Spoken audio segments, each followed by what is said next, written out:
Heri Wirawan, predator seksual yang meruda paksa 13 santriwatinya menjalani sidang tuntutan di Pengadilan Negeri Bandung, Jawa Barat. Dalam sidang ini, Heri dihadirkan secara langsung di pengadilan hari ini, Selasa 15 Februari 2022. Heri akhirnya dijatuhi vonis hukuman penjara seumur hidup, serta membayar restitusi terhadap para korban sekira 300 juta rupiah.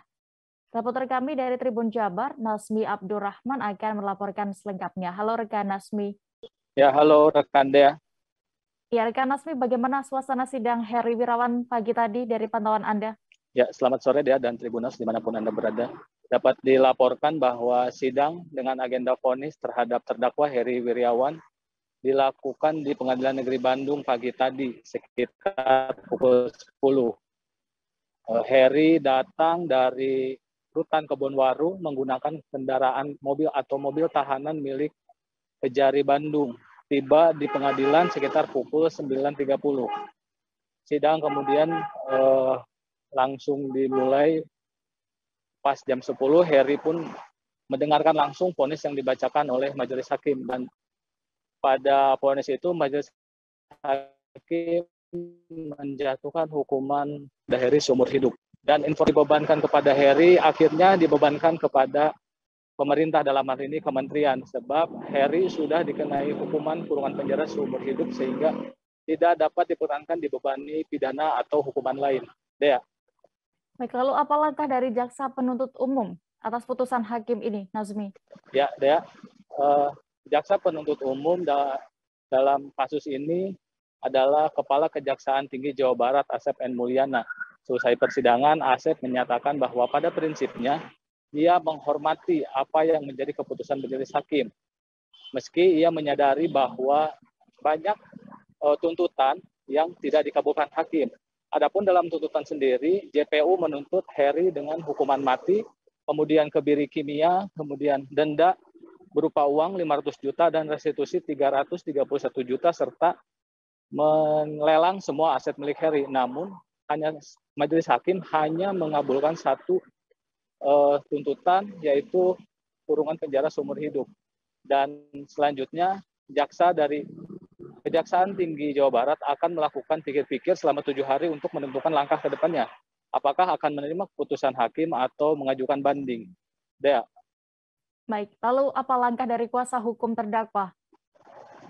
Ya, kuasa hukum terdakwa Ira Mambo tadi sempat berkomunikasi dengan terdakwa, yakni Heri Wirawan, setelah sidang selesai, dan dalam komunikasi itu Ira menyatakan bahwa pihaknya sebagai penasihat hukum menyampaikan kepada Heri, menanyakan kepada Heri apa yang langkah yang akan ditempuh, sebab dalam hal ini Ira tidak dapat memutuskan sendiri.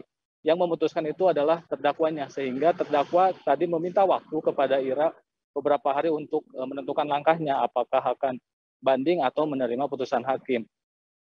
Dalam waktu 7 hari ke depan, sidang akan kembali digelar dengan agenda barangkali ada maksudnya ada banding dari pihak jaksa penuntut umum atau dari terdakwa. Dea. Baik, Tribuners, terkait ini rekan jurnalis kami sudah melakukan wawancara bersama kuasa hukum terdakwa dan juga Kajati Jabar. Berikut liputan lengkapnya. Dalam memutuskan perkara atas nama terdakwa Heri Wirawan. Yang pertama, perlu saya sampaikan bahwa kami, jaksa penuntut umum, mengapresiasi dan menghormati putusan Majelis Hakim Pengadilan Negeri Kelas 1A Bandung ini. Karena yang pertama, tentu bahwa banyak pertimbangan-pertimbangan yang dijadikan dasar majelis hakim diambil atas pendapat dengan tuntutan yang kami ajukan dalam persidangan sebelumnya. Itu yang pertama. Yang kedua, teman-teman sekalian, ya, bahwa kami juga mengapresiasi, menghormati, karena majelis hakim juga sependapat dengan kami untuk menerapkan ataupun sependapat bahwa perbuatan terdakwa sesuai dengan dakwaan primer kami, ya. Jadi itu sikap dari kami saat ini, ya, sudah putusan majelis hakim tersebut. Tapi terdakwa kami cuma memberitahukan hak-hak terdakwa itu boleh menerima terhadap putusan tersebut, boleh berpikir-pikir selama 7 hari, dan boleh banding. Kalau salah satu yang dia putuskan, misalnya ibu saya mau banding, berarti kami menyiapkan bandingnya. Ibu saya mau menerima, berarti ya kita tinggal menunggu apakah jaksanya banding atau tidak. Itu aja. Siap. Jadi tetap hak-hak terdakwa yang diutamakan. Berarti tadi ketika diskusi dia belum memberikan tanggapan? Belum, cuman kami menerangkan hak-hak dia itu seperti itu. Boleh menerima, boleh pikir-pikir, dan boleh banding. Dan kita nanti akan mungkin dikabari lah ya, kita caranya bagaimana kita nggak bisa memberitahukan lah.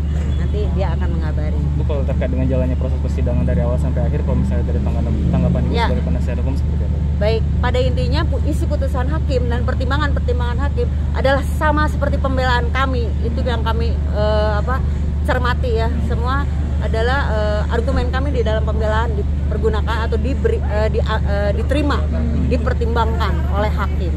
Buat kami itu karena jelas ya, kalau misalnya seperti diikuti setiap kali tuntutan itu seperti apa isinya dan putusan seperti apa isinya, berarti banyak dari tuntutan itu yang tidak dikabulkan. Terima kasih sudah nonton. Jangan lupa like, subscribe, dan share ya.